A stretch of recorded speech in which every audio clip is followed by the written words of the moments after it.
Hi, my name is Diana Klink, host of today's edition of On the Scene. Thank you for joining us. Today we're going to be talking about all that you need to know in a hurricane before, during, and after the storm. All of this when we return.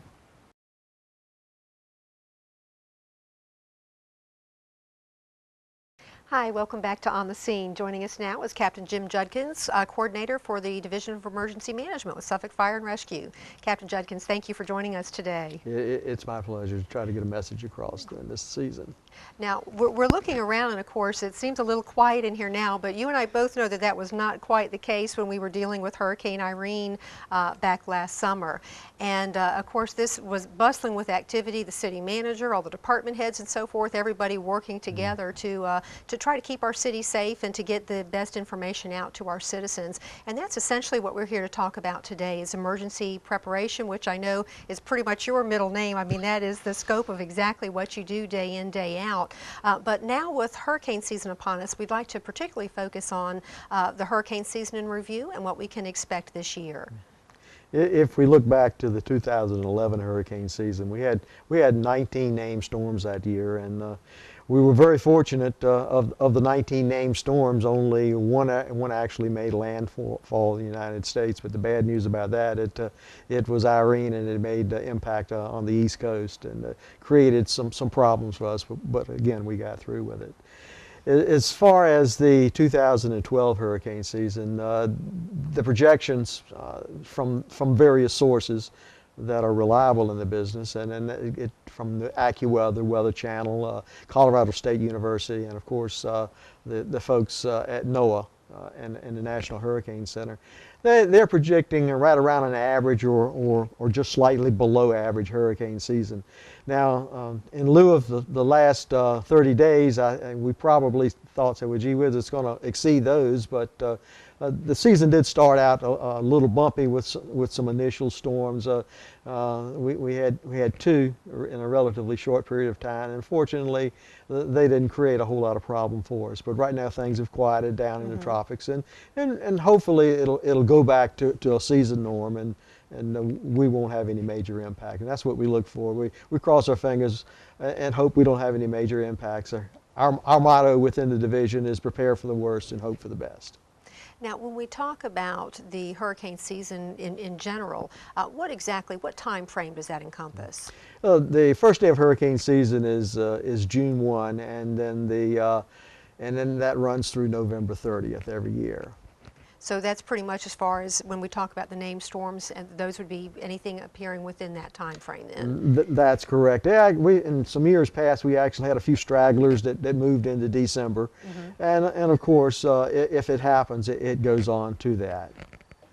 And Captain Judkins, when we talk about hurricanes, what exactly is the difference between a hurricane watch and a hurricane warning? Well, the watch, we're starting with the lower end, the watch, that means you can expect impact of a hurricane within 72 hours to your area. And then when you move up to the warning, we're looking for some landfall in our area within 24 hours. So I guess really the difference between the two also is that our citizens, you know, when those warnings are issued, can certainly take the necessary steps that they need to take to prepare their properties and so forth. Absolutely, and part of that preparation is making a decision of whether you need to evacuate or you can hunker down and stay where you are. Because before the onset of tropical force winds, which is 39 miles an hour, that's when everybody's recommended to get where they're going to go, whether it be evacuate out of the area or hunker down in their home or go to one of our shelters here in the city. Now, one of the other terms that we kind of often hear about is a storm surge. What exactly is that, and does that have any bearing on us since we're a little bit more inland? Well, there are some parts of our city storm surge obviously has an impact, and the areas with the greatest tidal velocity impact, of course, would be the northern sections of the city around the Monitor Merrimack, the wider parts of the Nansemond River along in that area. So not only do they have to deal with the high tides, they have to deal with the storm surge. And the storm surge is actually the wall of water that moves in as the hurricane approaches the area. Okay. So again, it's more, as our coastal type properties and so forth, it can definitely be a concern with Right. that. Anywhere in our tidal areas along the Nansemond River and in the mouth of the James are problems for our city. And of course, don't forget our creeks. Hoffler Creek is especially a area of concern in areas. Some of the lower lying residential areas of our city. So with that, that's if you're in one of those areas, that's an extra step on the preparedness ladder. You need to determine your hazards. Mm-hmm. Now, when it comes to actually preparing for hurricanes, what are some of the most important steps that a person can take? We're going to get in a little bit later in our show. We're going to talk about emergency preparedness, but just as it relates, and creating a family plan, but as it relates to preparedness specifically for a hurricane, what is most important? Well, regardless if we're talking for a hurricane or any other disaster, it's when you start putting the planning stages together, it's kind of like baking a cake. You got to know what's going into the cake in order to bake the cake. Same difference with disaster or hurricane planning. You have to determine what kind of risks you have to deal with in your area. Whether you have to deal with that tidal flooding, whether you may have some riverine flooding. That's flooding that's caused by basically just not enough river or stream to take care of all the rain that's coming down. And when we look down into the southwestern section of our city, we have a lot of those issues to deal with. So determining those hazards are very important, important first step in creating that family disaster plan. Now, when we talk about possible evacuations and that type of thing, I know that there are several emergency shelters set up within the city of Suffolk, and I know that we will have those on the screen as well. But what are some of the determining factors that a person might need to consider before actually taking that step to evacuate? Well, actually, there are two key things that I talk about with individuals. Number one is, do you live in an area subject to flooding? And again, there's a saying within the emergency management world: you run from the water and hide from the wind. Mm-hmm. In other words, if you live in an area subject to flooding and the flooding will come into your home, then you need to think about relocating to another place until the water goes down. The wind factor, I usually tell folks there, if you're not within a direct fall zone of trees, you can usually hunker down and stay where you are in your home. And of course, we've got a lot of houses, really nice homes built in the urban interface where a lot of tall trees are around. And of course, we experienced with Isabel when it came through that the trees made a lot of impact on our homes, especially when the storm comes in the season when there's a lot of foliage on the trees. So that's part of the consideration that we ask mm-hmm. people to consider. If you're within the drop zone of trees, you may want to consider relocating to shelter, either friends or house out of the area. And if they do choose to stay home and so forth, what are some of the things that they can do to secure their property and whatnot to weather the storm?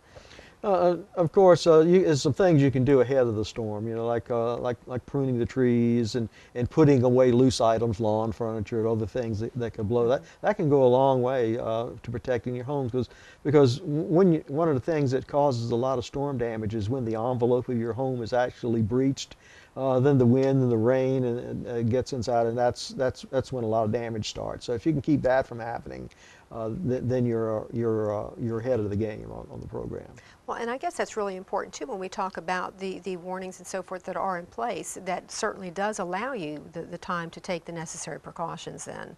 Absolutely. The local media is gotten really good working in conjunction with the local emergency management officers.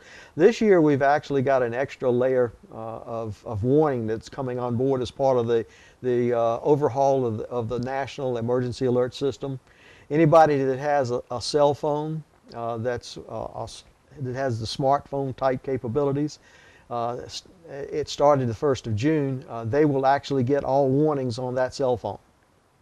So that's another layer of redundancy in the communication world that we have. And it doesn't matter where you are, you'll be getting the warning for the area for which you are. Now, if you got your phone registered in Suffolk, and you're in New York, you don't really care, basically for your own personal safety at that time, what's going on in Suffolk. But if you're in New York and they're having an issue there, then you'll get the warning for the New York area. So that's an example of how that system works. Well, it's fascinating. I mean, technology nowadays is just unbelievable as far as, what the advanced information that we can receive. Now, is that in the form of text messaging then that these responses are provided? Or? Yeah, it's in a brief text message, and of course, if everybody at text knows that you have a limited number of characters you can get into text, and it's not designed to give you everything you need to know, but it's designed to say, hey, we got a problem. You need to seek further information as to what to do. So that further information would be listening to one of the media outlets, or either turning on your NOAA weather radio, or one of the other media outlets. Even taking a glance in the social media. That's a great information source now for emergency preparedness and what to do as the storm approaches. So those are all avenues that you can look to pull your plan together. Well, and it certainly is. And as we talked about earlier in the program, we talked about, of course, Irene, and I know that the city's social media through the Department of Media and Community Relations had a very, very strong hand last year, making sure that our citizens were kept up to date with Facebook, YouTube, notifications and so forth throughout the entire event, and then following as well when it came to road closures and that type of thing. So social media is just unbelievable. We haven't seen the value of social media peak out yet, and it's unbelievable to us, especially to us, to those of us who have been around a long time. We can't grasp how well it's working, and it really is. From all the end results and the comments I've heard from the citizens, it's just doing an amazing job. And when we return, we'll be talking more with Captain Judkins about creating your family emergency plan. All of that when we continue.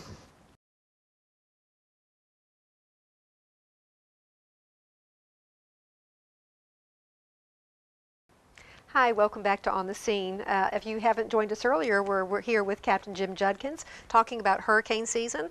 And I know, Captain Judkins, one of the really most important things we can do for our families is to create a family emergency plan. And let's talk a little bit about what we need to do to get that taken care of. That is a very key point to bringing everything together as far as how we'll survive a storm like that. And of course, the first thing you need to do is actually bring everybody together, young, old, sit them all down to the table, and start talking about what could possibly happen in your community. What are we going to do should we not be able to get back home? And that's a major issue that we saw when we had the tornado in 2008. It was a time when the kids were getting out of school and mom and dad were coming home and they couldn't get home. So therefore, that drives home the importance of having a place to meet if you can't get home, and a number to call and check in and say, hey, I'm okay. Yeah, there was a problem in my area, but I'm okay. And I think that's, when you really think about it, I mean, that's important for any emergency. Oh, yeah. I mean, whether weather-related or accident, God forbid, that type of thing, it's always important to have some type of a plan in place for your family. Absolutely. We try, when I say we, the emergency management community, try to develop all hazards plan to it where it will work with anything. So we won't have to have so many different plans in our playbook, so to speak. Because for the most part, every one of the things or steps that you do in emergency planning, you can apply them to anything, in particular to hurricanes.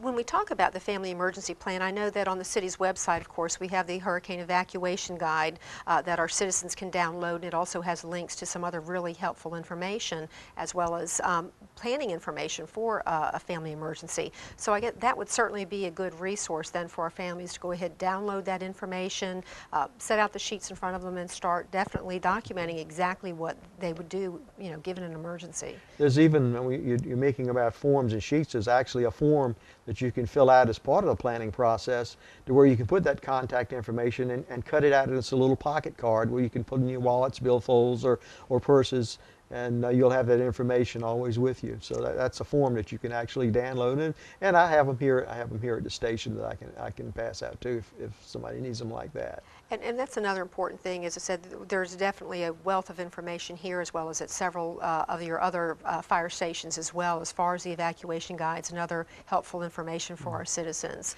People are getting more internet savvy now. So in putting together, in crafting the emergency management website here in Suffolk, I tried to give a lot of tools for the folks where they could go in and use and actually make a lot of decisions for themselves. And of course, if they're stumped, they'll give me a call. But I've really cut down on the number of calls I'm getting with the tools I've got. For instance, we've got an interactive flood map on the website where you can punch in your address and it'll zoom right down to your house, and you can see whether or not you're in a flood zone or not. If that's not quite clear enough, then you can give me a call, and I can create you an address-specific flood map with all the hurricane surge zones, as well as the firm maps, which are necessary to us if we have mortgages, so we can determine whether or not we need flood insurance. Well, that's especially helpful. We have so many people. Of course, we all know that Suffolk's one of the fastest growing cities in Virginia, but we've got so many people coming to our area, so that's another really helpful tool for them to find out, just where their property lies and any issues that they may face in the event of a hurricane. Yeah, absolutely. And like you said, Suffolk is such a fast-growing city, and we've got a lot of new folks transitioning in and out of the area. And when you think back of the storms, somebody says, "Well, I've been through Irene, I've been through Isabel, and if I can go through that, I can go through anything." No, you can't, because if you stop and think back, the last time Suffolk experienced sustained hurricane force winds was in the mid-1950s when Hurricane Hazel came through. And most of us, there's a lot of folks with the last several generations, unless they lived in another area that has hurricane problems, they really don't know the devastation a storm can create on an area. So you just can't say, "I've been through the worst." You have to think about things getting worse than what you've seen. So again, getting back to the emergency plan, then that's why, as I said, you can't necessarily say that you've been through the worst. So definitely, as the saying goes, if you fail to prepare, or plan to fail type of situation. Absolutely. So with the emergency plan, again, getting everything down on paper, what are some of the other recommendations that you have other than meeting locations and such? One really important fact is a record of your personal belongings. If anybody has ever gone through a claim with the insurance company, they learn real quick that the burden of proof is theirs. They have to prove what they have. If you can't prove what they have, then there's a standard basic formula that the insurance companies use in order to reimburse you. So if you do have some valuables, then you need to document that with photos and actual inventories and other papers where you can connect a cost to them. So a perfect example would be a photo or video inventory of your home and all of its belongings, and store that or information in a safe place where you can recover it when it comes time to do the paperwork. And that's, if you've ever gone through that, you'll realize and know the importance of being able to prove what you have. Well, so again, technology to our rescue then. Yes. So the video files and so forth of the home and your contents. And then I guess the exterior as well in terms of possible damage and so forth too. Absolutely, because when you start replacing roofs and replacing siding and that sort of thing, the determining factor is the condition it was in. So again, if you've got a video record, it's got the time and the date on it, that's the proof that you have to show your insurance folks and to help speed along the whole claims process. Now, one of the things that I wanted to touch on too as it relates to the family emergency plan is our seniors and the specific needs that those possibly with disabilities might have as well, and how we can assist them in getting information and planning in the event of emergencies. Absolutely, and seniors again, and we go back to technology. A lot of our seniors and people that are medically fragile are medically dependent on technology for a normal way of life, and with that technology, they can move around. They can and can carry on things very similar to what they did before they started having these problems. So it becomes very important to find out what equipment do I really need to survive. You know, and we have various kinds of technology. I did technology for mobility, technology to actually assist us in breathing. There's even technology for some folks that actually assists their heartbeat. So it becomes really important that we pre-identify the equipment that we need to maintain our quality of life and what it takes to operate that equipment if the lights could go out. And you know, if it takes electricity, you know, there's a couple of options. You know, of course, you can go to our medical-friendly shelter at Nansemond River. It's fully generator powered. But we encourage people in the planning process, if you are truly dependent on these devices, to have some sort of auxiliary power. And of course, your supplier can help you get that, whether it be a extra battery pack or a device you can plug into your car to create electricity, or even if it goes as far as having a portable generator. So these are things you need to look at and consider and think about before the storm strikes. Now, and again, talking about before the storm strikes and related to our seniors or our medically challenged, I know that there is a registration of sorts that they can actually take advantage of, and so that we can reach out to them in the event of emergencies as well. It sure is. This is a regional registry called the Hampton Road Special Needs Registry. And you can register online or either call the operator. And the information that you give is very confidential. Only the people that need to see it see it. In other words, if you live in Suffolk and you register, then only the folks that need to see it in Suffolk sees it. And what that does, we can't help you if we don't know your needs and we don't know where you are.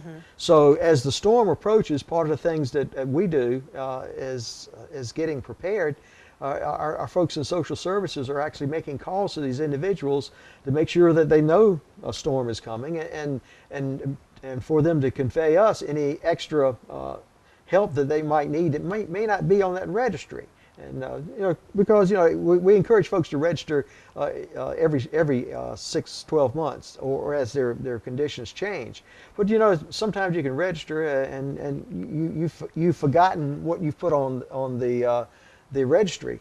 So the calls that we get from the folks in social services serves two things. It says, number one, which I feel is the most important, hey, there's actually living, breathing folks in the city of Suffolk that care about your well-being. And two, it provides them an opportunity to let them exchange some information of whether we can expect to be going there to offer assistance, or they'll be able to support themselves. So, and I think you touched on something really important, and that is that just because you registered last year, you definitely register every year so that they make sure that they do have the most current up-to-date information available to assist them then. Absolutely. People move and their situation changes, so it's very important we have the most current information.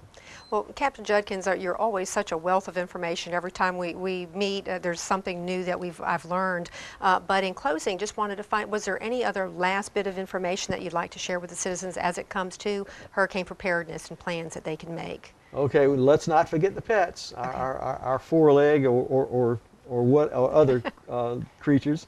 You need to prepare a plan for your pets, and again, there are good resources on the emergency management website for your pets. Evacuating or staying. If you plan on going out of the area to a hotel, you need to check in advance to find that pet-friendly hotel.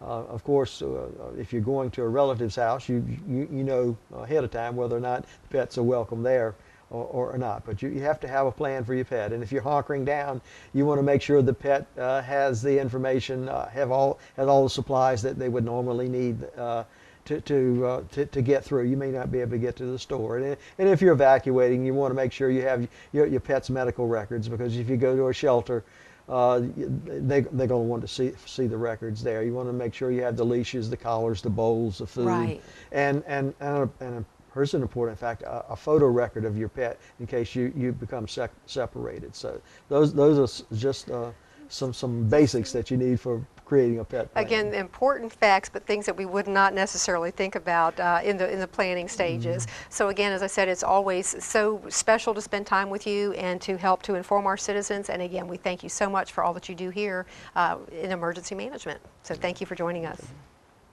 Thank you for joining us on The Scene. We'll see you next time.